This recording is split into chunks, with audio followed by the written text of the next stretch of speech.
Okay, and following the last video, which was about political candidate debates, I wanted to talk a little bit more about what happened this weekend at Politicon.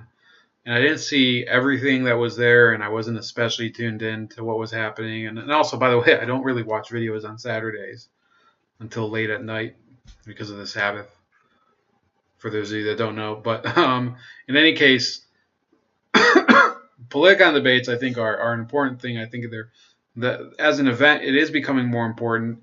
It will the way it is this year, and I think next year it's not really going to be the same way, because I feel we're getting to the climax point, and then after that, I'm not sure if it's going to continue to be the frenzy that we've seen lately. But the civility issue has created a much more fermented atmosphere over there, apparently, to my knowledge, where you see people that are so emotionally wrapped up in what they think of as this existential argument that, the right must defend itself and the left must do this and we're outgunned and whatever. Look, what happened, I saw Charlie Kirk and Hassan Piker squaring off, and then Cenk Uygur lashes out in the audience. And Cenk Uygur, who, we're going to mention him a couple more times here at least, I think is losing his goddamn mind. He is losing his ever-loving mind.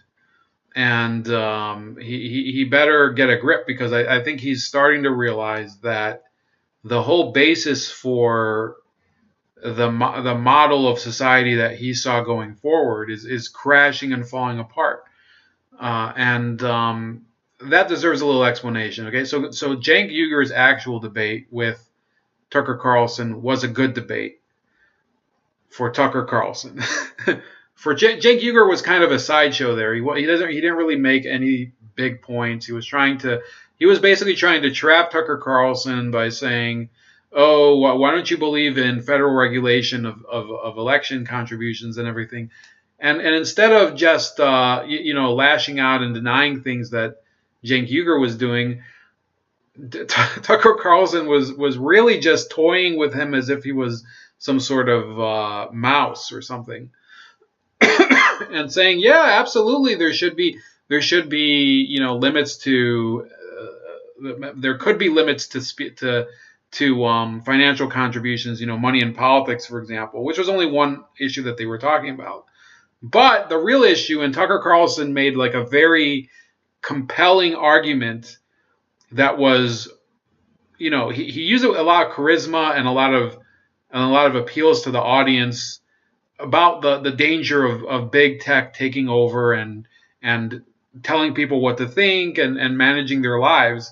And Cenk Uygur had nothing to say about that. It was almost as if Cenk Uygur was constantly, if you have a tennis match, he was volleying he was volleying Tucker Carlson's serves, or he was serving the ball so that Carlson could just lay down the perfect volley to put him away every single time. It was bizarre.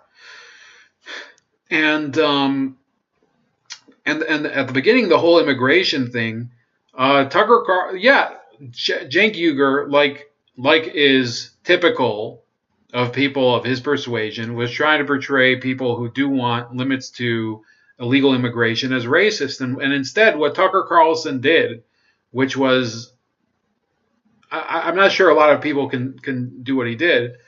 Tucker Carlson made a great point, which is that essentially what the Democrats and what their enablers like Cenk Uygur are doing is that they're facilitating the goals of massive multinational corporations or agri-conglomerates like Tyson Foods and probably Conagra and other ones to get a very cheap labor force that they don't have to pay a lot of money for, and therefore dispossess Americans in order to get Democratic voters while at the same time helping these companies.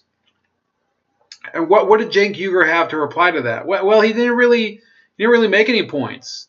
Cenk Uygur didn't make any points during the debate. He was just trying all the time to trap Tucker Carlson without actually. You have to look.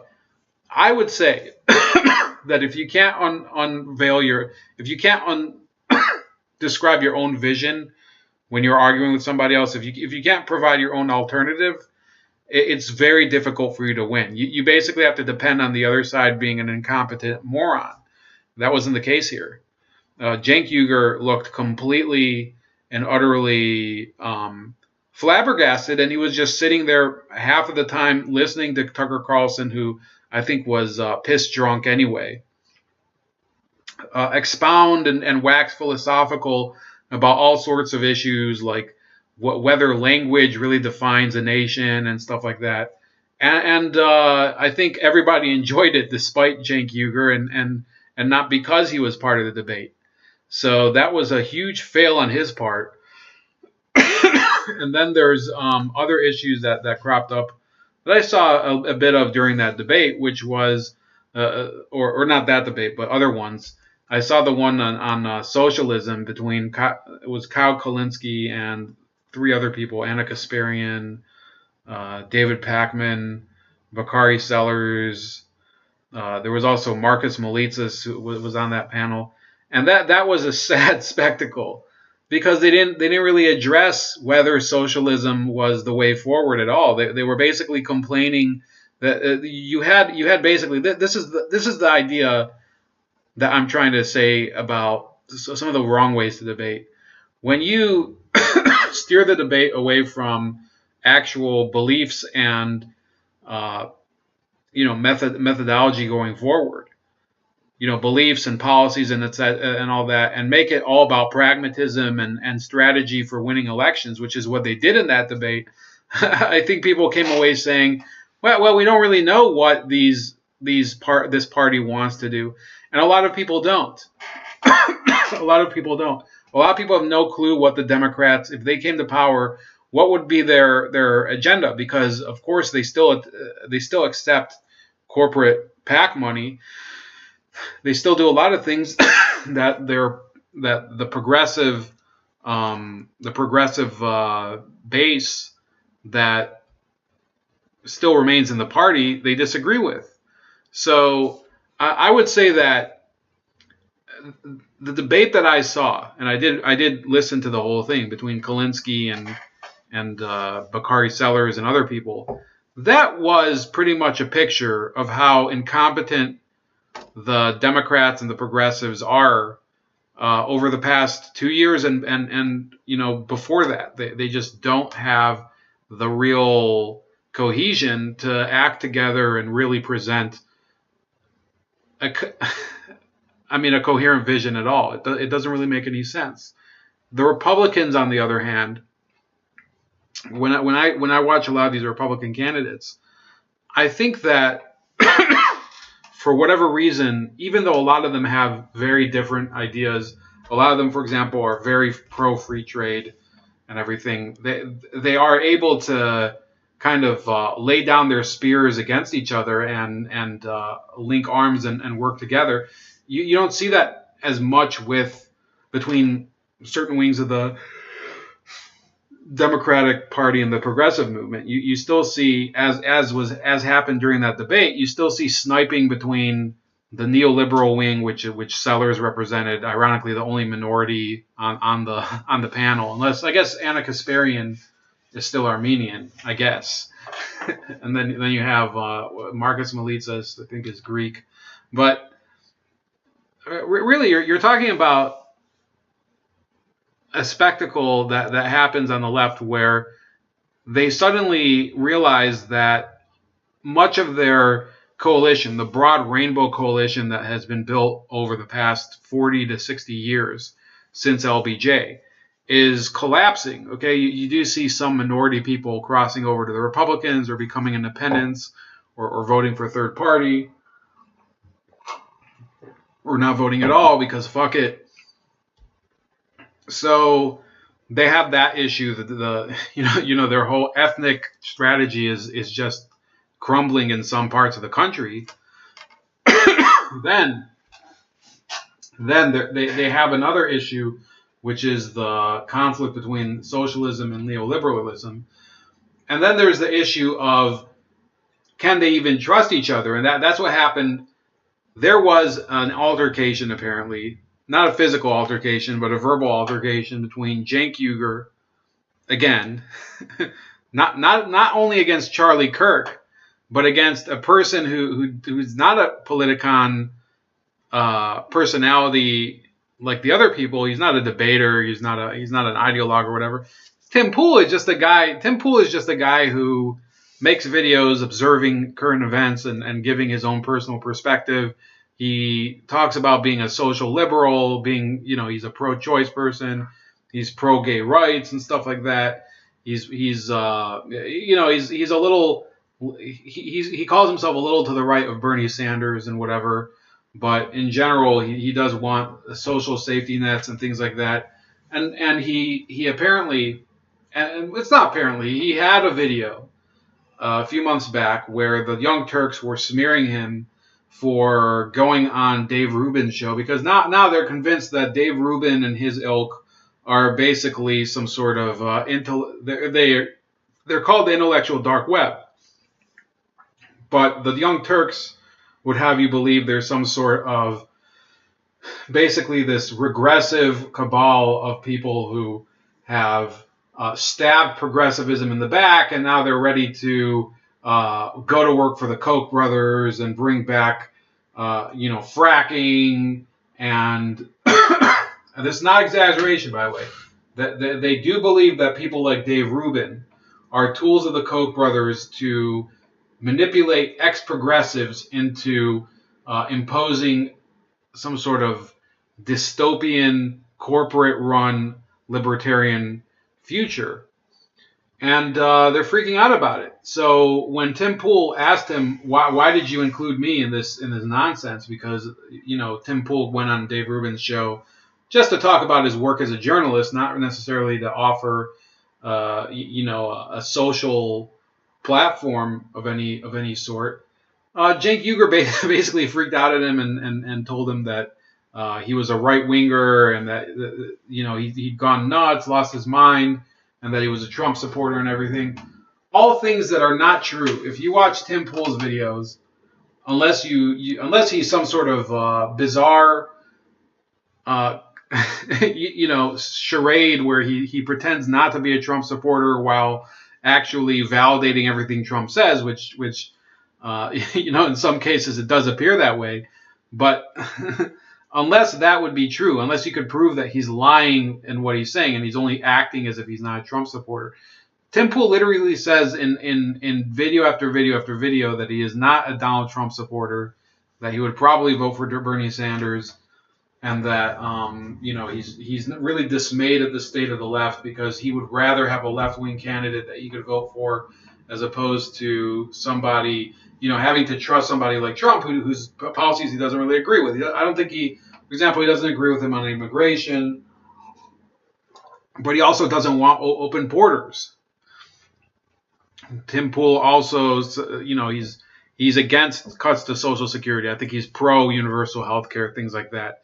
And today he had a very, sedate conversation with Omar Navarro, the Republican candidate in Los Angeles against Maxine Waters. Contrast that to at least what he said concerning his conversation with Cenk Uygur, and you have a situation that I've noticed, and this is where I think we were talking a lot about, what's the value of debates. I think debates, to some extent, are less valuable than just just social flexibility. Okay, if you're socially able to get along with people who disagree with you or who just happen to be different from you, you're likely to just adapt better to society. That's the way it is. It's not very complicated. So, Omar Navarro's approach was, I'm running for Congress here, and I'm gonna try to rectify some of the issues that people have that Maxine Waters does not really address, and that's his angle. And I don't know if I don't think he's gonna beat Maxine Waters, but it's a much more effective angle than smearing somebody in a video because they happen to be a former guest of Dave Rubin's, and also freaking out at them in public, or shouting at another speaker when you're in the audience, as Cenk did during the Charlie Kirk Hassan Piker debate. He doesn't behave like somebody who is really trying to win over people who believe in the other philosophy. Okay, that's Cenk Uygur for you. He believes that if you're somebody who is a follower of the other side, you're irredeemable. Basically, he has adopted the Hillary Clinton mantra about it, that some people are irredeemable. And I think that while that may be true, you can't just behave openly like that towards anybody who disagrees with you. The bigger that category is in your mind, the more you box yourself in and limit the amount of people that you can persuade. And that's where Cenk Uygur is today. So you have these issues where, absolutely, you can bring out people that are huge fans of the Young Turks and progressivism, etc. But is he really changing hearts and minds of other Americans? Not really. I think Cenk Uygur, to a large extent, is actually helping people become more conservative. He's helping people reject social liberalism and economic progressivism. Cenk Uygur, I think, is at this point an asset to the right. And when you see him, all the time bragging and whatever and talking shit to people, when he's constantly losing and Democratic candidates are losing, well, what do you think it does to his reputation? What do you think it does to his ability to persuade people? I think that if the midterms don't go his way, it's going to be a very, very sad rest of the decade for the Young Turks. I'm sorry to say that. Not so sorry. I don't really give a shit about them. But yeah, they believed that they had the moral high ground. They don't really condemn any of the violence from the left. They're plenty ready to condemn Charlottesville and the violence of the right, which of course is wrong, and I'm willing to say that it's wrong. And I'm willing to say that I think that people should, whether you're on the right or the left, you shouldn't harass politicians and send them anthrax or fake anthrax in the mail, stuff like that, ricin or whatever it was. You shouldn't put bombs close to their houses. You shouldn't try to assassinate them at a baseball game. The Young Turks doesn't really give a shit about that. They're plenty fine watching this dumpster fire continue to burn. And that's why I think that they're not really engaged in debate. They're more engaged in attrition. I think, I've probably forgot a couple other points I wanted to make, but that's it for tonight. I'm getting a little tired. So please like this video, subscribe to the channel, subscribe to my second channel, Razor Ray Live Wounds, contribute to me on Patreon at Chef Leopard, and comment when it uploads. Have a good night.